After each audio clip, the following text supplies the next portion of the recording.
ನನ್ನ ಎಲ್ಲ ಪ್ರೀತಿಯ ವೀಕ್ಷಕರಿಗೆ ನಿಮ್ಮ ಕನ್ನಡತಿ ಮಾಡುವ ನಮಸ್ಕಾರಗಳು. ಇವತ್ತು ಒಂದು ಹೊಸ ವಿಡಿಯೋ, ಒಂದು ಹೊಸ ಕ್ರಿಯೇಟಿವಿಟಿನ ಮಾಡ್ಕೊಂಡು ಬಂದಿದ್ದೀನಿ. ಏನಪ್ಪ ಅಂತಂದರೆ, ಇವತ್ತಿನ ಟಾಪಿಕ್ ಇದ್ದಿದ್ದು ಹೋಟೆಲ್ನಲ್ಲಿ ಒಂದು ಕಾನ್ವರ್ಸೇಷನ್ ಮಾಡೋದು ಹೇಗೆ. ಈಗ ನೀವು ಜಾಬ್ಗೆ ಹೋಗ್ತಾ ಇದ್ದರೆ ಅಥವಾ ನೀವು ಒಬ್ಬ ಎಂಪ್ಲಾಯಿ ಆಗಿದ್ದರೆ, ನೀವು ನಿಮ್ಮ ಕೊಲೀಗ್ನ ಹೋಟೆಲ್ಗೆ ಒಂದು ಕಾಫಿ ಕುಡಿಯೋಕ್ಕೋ ಅಥವಾ ಟಿಫಿನ್ ತಿನ್ನೋಕ್ಕೋ ಇನ್ವೈಟ್ ಮಾಡ್ತೀರ. ಹಾಗೆ ಒಂದು ವೇಳೆ ಇನ್ವೈಟ್ ಮಾಡಿದಾಗ ಅವರು ಮರಾಠಿ ಭಾಷೆಯವರಾಗಿದ್ದರೆ ನೀವು ಅವ್ರ ಜೊತೆ ಹೇಗೆ ಕಾನ್ವರ್ಸೇಷನ್ ಮಾಡಬೇಕು ಅನ್ನೋದು ಇವತ್ತಿನ ಒಂದು ವಿಷಯ ಆಗಿತ್ತು. ಹಾಗಾದರೆ ಈಗ ನಿಮಗೆ ಮರಾಠಿ ಬರಲ್ಲ, ನೀವು ಅವರ ಜೊತೆಗೆ ಮಾತಾಡಬೇಕು, ಅವರನ್ನು ನೀವು ಇನ್ವೈಟ್ ಮಾಡಬೇಕು. ಹಾಗಾದರೆ ನೀವು ಅವ್ರ ಜೊತೆಗೆ ಹೇಗೆ ನೀವು ಸಂಭಾಷಣೆ ನಡೆಸ್ತೀರಾ, ಹೇಗೆ ಒಂದು ಕಾನ್ವರ್ಸೇಷನ್ ಮಾಡ್ತೀರಾ ಅನ್ನೋ ಒಂದು ಟಾಪಿಕ್ ಮೇಲೆ ನಾನಿವತ್ತು ವಿಡಿಯೋ ಮಾಡೋಳಿದ್ದೆ. ಇದನ್ನು ನಾನು ಒಬ್ಬಳೇ ಮಾತಾಡಿದ್ರೆ ನಿಮಗೆ ಅದೊಂದು ರೀಚ್ ಆಗದೇ ಇರಬಹುದು ಅನ್ನೋದು ಒಂದು ನನ್ನ ತಲೆಯಲ್ಲಿ ಬಂತು. ಯಾಕಪ್ಪ ಅಂತಂದರೆ, ಈಗ ನಾನು ಒಬ್ಬಳೇ ಎಲ್ಲನೂ ಮಾತಾಡಿಕೊಂಡು ನಿಮ್ಗೆ ಹೇಳೋದಾದರೆ ಬೋರಿಂಗ್ ಅನಿಸುತ್ತೆ.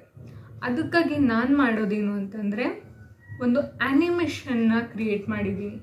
ಆ ಆ್ಯನಿಮೇಷನ್ನಲ್ಲಿ ನಾನು ಆ ಒಂದು ಕಾನ್ವರ್ಸೇಷನ್ನ ಹೇಗೆ ಮಾಡಬೇಕು ಅನ್ನೋ ಒಂದು 2 ಕ್ಯಾರೆಕ್ಟರ್ಗಳ ಮುಖಾಂತರ ನಿಮಗೆ ತಲುಪಿಸ್ಬೇಕು ಅಂತ ಅಂದ್ಕೊಂಡಿದ್ದೀನಿ. ಇದು ನನ್ನ ಒಂದು ಹೊಸ ಪ್ರಯತ್ನ ಈ ಚಾನಲಲ್ಲಿ. ಇದು ನಿಮಗೆ ಇಷ್ಟ ಆಗುತ್ತೆ ಅಂತ ನಾನು ಅಂದ್ಕೊಂಡಿದ್ದೀನಿ. ದಯವಿಟ್ಟು ಇಷ್ಟ ಆದರೆ ಕಮೆಂಟ್ ಬಾಕ್ಸಲ್ಲಿ ತಿಳಿಸಿ. ಮುಂದೆ ಸಾಕಷ್ಟು ಕಾನ್ವರ್ಸೇಷನ್ ವಿಡಿಯೋಗಳನ್ನ ನಾನು ಮಾಡ್ತಾಯಿದ್ದೀನಿ. ಹಾಗೆ ಹಿಂದಿನ ವಿಡಿಯೋದಲ್ಲಿಯೂ ಸಹ ಹೇಳಿದ ಹಾಗೆ ಪ್ರತಿಲಿಪಿ ಆ್ಯಪ್ನಲ್ಲಿ ನಾನು ಇವತ್ತು ಏನು ಕಲಿಸ್ತೀನೋ ಅದನ್ನು ಅಲ್ಲಿ ಬರೆದು ಹಾಕ್ತಾ ಇದ್ದೀನಿ. ಯಾರೆಲ್ಲ ಅದರ ಒಂದು ಬೆನಿಫಿಟ್ ತೊಗೋತಾ ಇದ್ದೀರಾ, ತುಂಬ ಒಳ್ಳೆಯದು. ನನಗೆ ಹಾಗೆ ಗಮನಕ್ಕೆ ಬಂದಿಲ್ಲ. ಸೊ ದಯವಿಟ್ಟು ಅದರ ಒಂದು ಉಪಯೋಗವನ್ನು ಪಡ್ಕೊಳ್ಳಿ. ಅಲ್ಲಿ ಬರವಣಿಗೆಯ ಮೂಲಕ ಏನು ನಾನು ಇವತ್ತು ಕಲಿಸ್ತೀನೋ ಅದನ್ನು ಬರೆದು ಹಾಕಿರ್ತೀನಿ. ಕೆಲವೊಂದು ಸಾರಿ ಕೇಳಿದ್ದನ್ನು ಕಲಿತ್ಕೊಳ್ಳೋದು ಹೌದು, ಬರೆದು ಓದುವುದು ಸಹ ಒಂದು ರೀತಿ ಸಹಾಯ ಆಗುತ್ತೆ ಹೊಸದೇನೋ ಕಲಿಯೋದಕ್ಕೆ. ಅಲ್ಲಿ ನನ್ನನ್ನು ನೀವು ಹಿಂಬಾಲಿಸಬಹುದು. ನಾನು ಬರೆದ ಬರವಣಿಗೆಗೆ ನೀವು ನನಗೆ ಸ್ಟಿಕ್ಕರ್ ನೀಡೋ ಮುಖಾಂತರ ಪ್ರೋತ್ಸಾಹಿಸ್ಬೋದು. ಆ ಸ್ಟಿಕ್ಕರ್ ಕೊಡೋದಕ್ಕೆ ನಿಮಗೆ ₹1 ಖರ್ಚಾಗೋದಿಲ್ಲ. ಹಾಗೊಂದು ವೇಳೆ ನಿಮಗೆ ನಾಣ್ಯಗಳನ್ನು ಖರೀದಿಸಿ ಅಂತ ಹೇಳಿದ್ರೆ ಒಂದು 4 ದಿನ ಬಿಟ್ಟು ಮತ್ತೆ ಆ ಒಂದು ಪ್ರಯತ್ನವನ್ನು ಮಾಡಿ. ಯಾಕಂದರೆ ಅಲ್ಲಿ ಒಂದು ಸಾರಿ ನೀವು ಅದು ಪ್ರತಿಲಿಪಿ ಆ್ಯಪ್ ಇನ್ಸ್ಟಾಲ್ ಮಾಡಿದ್ಮೇಲೆ ಅವ್ರು ನಿಮಗೆ ಇನ್ಸ್ಟ್ರಕ್ಷನ್ ಕೊಡ್ತಾರೆ.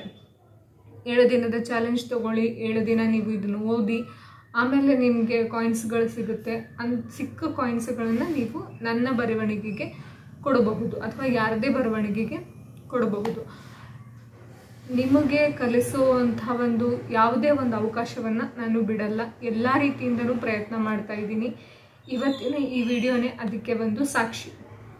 ಒಂದು ಆ್ಯನಿಮೇಷನ್ನ ಮೂಲಕ ಒಂದು ಹೋಟೆಲ್ನಲ್ಲಿ 2 ವ್ಯಕ್ತಿಗಳ ಕಾನ್ವರ್ಸೇಷನ್ ಹೇಗೆ ಮಾಡಬೇಕು ಅನ್ನೋದನ್ನು ತಿಳಿಸ್ಕೊಡ್ತಾ ಇದ್ದೀನಿ.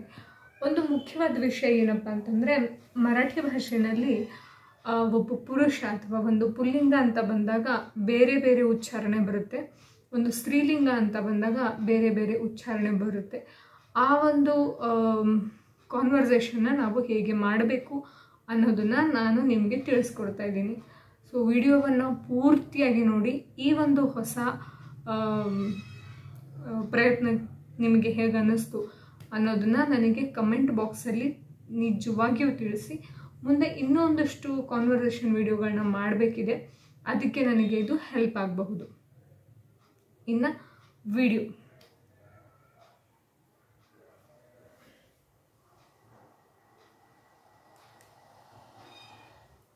ನನ್ನ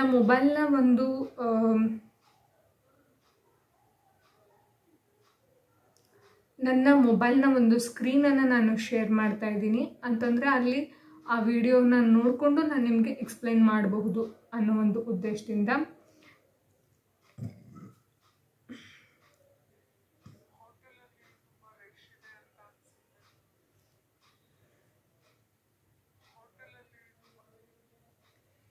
ಈಗ ನೀವಿಬ್ಬರು ಹೋಟೆಲ್ಗೆ ಹೋಗಿರ್ತೀರ, ಒಬ್ಬ ಹುಡುಗ ಒಬ್ಬ ಹುಡುಗಿ, ಕೊಲೀಗ್ ಆಗಿರಬಹುದು.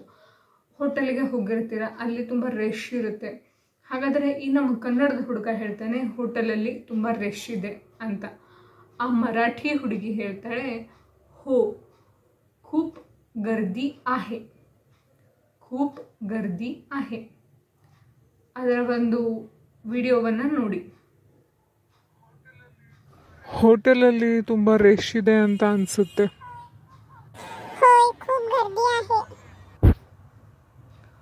ಈಗ ಮತ್ತೆ ಆ ಹುಡುಗ ಹೇಳ್ತಾನೆ ಆ ಕಡೆ ಖಾಲಿ ಆಗಿದೆ, ಅಲ್ಲಿ ಹೋಗಿ ಕೂತ್ಕೊಳ್ಳೋಣ ಅಂತ ಹೇಳ್ತಾನೆ. ಆ ಹುಡುಗಿ ಹೇಳ್ತಾಳೆ हो तिथं रिकामं झाले, तिथं जाऊन बसूया. हो तिथं रिकामं झाले, तिथं जाऊन बसूया. ಆ ಕಡೆ ಖಾಲಿ ಆಯಿತು ಅನಿಸುತ್ತೆ, ಕೂತ್ಕೊಳ್ಳೋಣ ಬನ್ನಿ.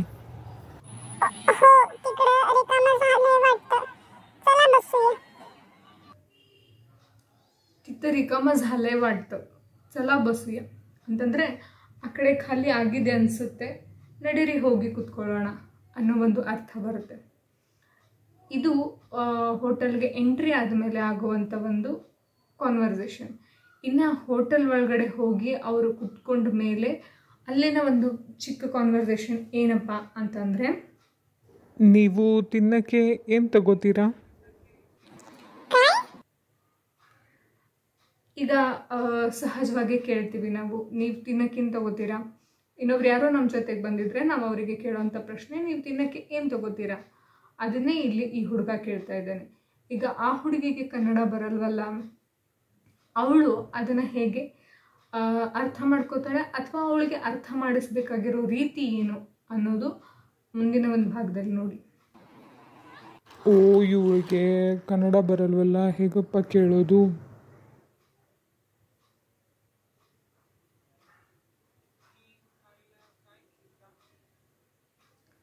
ಈಗ ಆ ಹುಡುಗನಿಗೆ ಮರಾಠಿ ಭಾಷೆಯಲ್ಲಿ ಹೇಳಬೇಕಾದ್ರೆ तुम्ही खायला काय घेता, तुम्ही खायला काय घेता ಅಂತ ಹೇಳಬೇಕಾಗುತ್ತೆ. ಈಗ ಆ ಹುಡುಗಿಗೆ ಅರ್ಥ ಆಗಿದೆ. ಸೊ ಅವಳು ಅದನ್ನು ರಿಪ್ಲೈ ಮಾಡ್ತಾಳೆ. ಏನಂತ ಹೇಳ್ತಾನೆ ಆ ಹುಡುಗ, ಹಾಗೆ ಆ ಹುಡುಗಿ तुम्ही खायला काय घेता, ಅವಳು ಹೇಳ್ತಾಳೆ ನನಗೆ ಇಡ್ಲಿ ಇಷ್ಟ, ನಾನು ಇಡ್ಲಿ ತಗೋತೀನಿ. ಮಲ ಇಡ್ಲಿ ಆವಡತೆ, ಮೀ ಇಡ್ಲಿ ಖೇತೆ. ಇದು ಆ ಹುಡುಗಿ ಹೇಳುವಂಥ ಮಾತು. ಈಗ ಅವಳು ಅವಳ ಒಂದು ಅಭಿಪ್ರಾಯವನ್ನು ಹೇಳಿದ್ಮೇಲೆ ಎದುರುಗಡೆ ಇರೋ ಆ ಹುಡುಗನಿಗೆ ಕೇಳಬೇಕಲ್ಲ, ನೀವೇನು ತಗೋತೀರಾ ತಿನ್ನೋಕ್ಕೆ ಅಂತ. ಆಗ ಆ ಹುಡುಗಿ ಏನು ಕೇಳ್ತಾಳೆ, तुम्ही काय घेता, तुम्ही काय घेता. ನನಗೆ ದೋಸೆ ಬೇಕು. ಆಬ್ವಿಯಸ್ಲಿ ಇವನಿಗೆ ದೋಸೆ ಬೇಕು ಅನ್ನೋದ್ರಿಂದ ಅವನು ದೋಸೆ ಬೇಕು ಅನ್ನೋ ಒಂದು ಉತ್ತರವನ್ನು ಹೇಳ್ತಾನೆ. ಮುಂದೆ ರುಚಿ ತುಂಬ ಚೆನ್ನಾಗಿದೆ ಅಲ್ವಾ?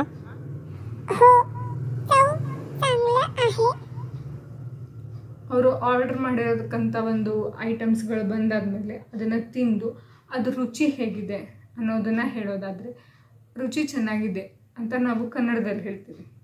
ಅದೇ ಮರಾಠಿ ಭಾಷೆಯಲ್ಲಾದರೆ हो चव चांगलं आहे, चव चांगलं आहे.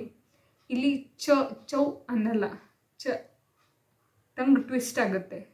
ಚೌ ಚಾಂಗ್ಲ ಆಹೆ ಅಂದರೆ ರುಚಿ ಚೆನ್ನಾಗಿದೆ ಅನ್ನೋ ಒಂದು ಅರ್ಥ ಬರುತ್ತೆ.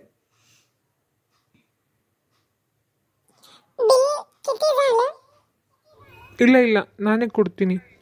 ಈಗ ಬಿಲ್ ಕೊಡೋ ಒಂದು ವಿಷಯ ಬಂದಾಗ ಆ ಹುಡುಗಿ ಕೇಳ್ತಾಳೆ ಬಿಲ್ ಎಷ್ಟಾಯಿತು ಅಂತ.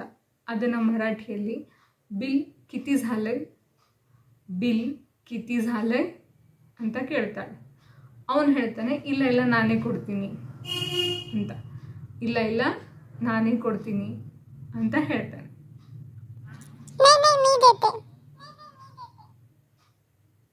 ಮತ್ತೆ ಆ ಹುಡುಗಿ ಹೇಳ್ತಾಳೆ ನೈ ಮೀ ದೇತೆ, ನೈ ಮೀ ದೇತೆ. ಇಲ್ಲಿ ಕನ್ನಡದಲ್ಲಾದರೆ ನಾವು ನಾನು ಕೊಡ್ತೀನಿ ಅನ್ನೋ ಒಂದು ಸ್ವಾಭಾವಿಕ ಏನಂತಾರೆ ಅದಕ್ಕೆ ಪುಲ್ಲಿಂಗ ಸ್ತ್ರೀಲಿಂಗ ಅನ್ನೋದು ಇರೋದಿಲ್ಲ. ಆದರೆ ಮರಾಠಿ ಭಾಷೆಯಲ್ಲಿ ಹೇಳೋದಾದರೆ ಈಗ ಈ ಹುಡುಗಿ ಮೀ ದೇತೆ ಅಂತ ಹೇಳಿದ್ಲು. ಅದೇ ಆ ಹುಡುಗ ಹೇಳೋದಾಗಿದ್ದರೆ ಮೀ ದೇತೋ ಅಂತ ಹೇಳಬೇಕಾಗಿತ್ತು. ಇಲ್ಲಿ ಸ್ತ್ರೀಲಿಂಗ ಮತ್ತು ಪುಲ್ಲಿಂಗದ ಉಚ್ಚಾರಗಳು ತುಂಬಾ ಬದಲಾವಣೆ ಆಗುತ್ತೆ ಮರಾಠಿ ಭಾಷೆಯಲ್ಲಿ. ಈ ಒಂದು ವಿಷಯದ ಮೇಲೆ ಸಹ ನಾನು ವಿಡಿಯೋ ಮಾಡ್ತಾ ಇದ್ದೀನಿ. ಮುಂದಿನ ದಿನಗಳಲ್ಲಿ ಅದು ಸಹ ಬರ್ತಾ ಇದೆ. ಸೊ ಆ ಒಂದು ವಿಡಿಯೋಗಾಗಿ ನೀವು ನನ್ನ ಚಾನಲನ್ನು ಸಬ್ಸ್ಕ್ರೈಬ್ ಮಾಡ್ಕೊಳ್ಳಿ. ಸಬ್ಸ್ಕ್ರೈಬ್ ಮಾಡದೆ ನೋಡ್ತಾ ಇರೋರು ತುಂಬ ಜನ ಇದ್ದಾರೆ. ನಾನು ಹೊಸ ವಿಡಿಯೋ ಹಾಕಿದಾಗ ನಿಮಗೆ ನೋಟಿಫಿಕೇಷನ್ ಬರುತ್ತೆ. ಸೊ ದಯವಿಟ್ಟು ಅದನ್ನು ಸಬ್ಸ್ಕ್ರೈಬ್ ಮಾಡ್ಕೊಳ್ಳಿ. ಪ್ರತಿಯೊಂದು ವಿಡಿಯೋನು ನೋಡ್ತಾ ಇರಿ. ನಿಮಗೆ ಕಲಿಸುವಂಥ ಒಂದು ಪ್ರಯತ್ನವನ್ನು ನಾನು ಎಲ್ಲ ರೀತಿಯಿಂದ ಮಾಡ್ತಾ ಇದ್ದೀನಿ. ಸೊ ಅದರ ಒಂದು ಉಪಯೋಗವನ್ನು ಪಡ್ಕೊಳ್ಳಿ. ಹಾಗೆ ಪ್ರತಿಲಿಪಿ ಆ್ಯಪ್ನಲ್ಲಿ ನನ್ನ ಫಾಲೋ ಮಾಡಿ ಸ್ಟಿಕ್ಕರ್ಗಳನ್ನು ನೀಡಿ ಪ್ರೋತ್ಸಾಹಿಸಿ.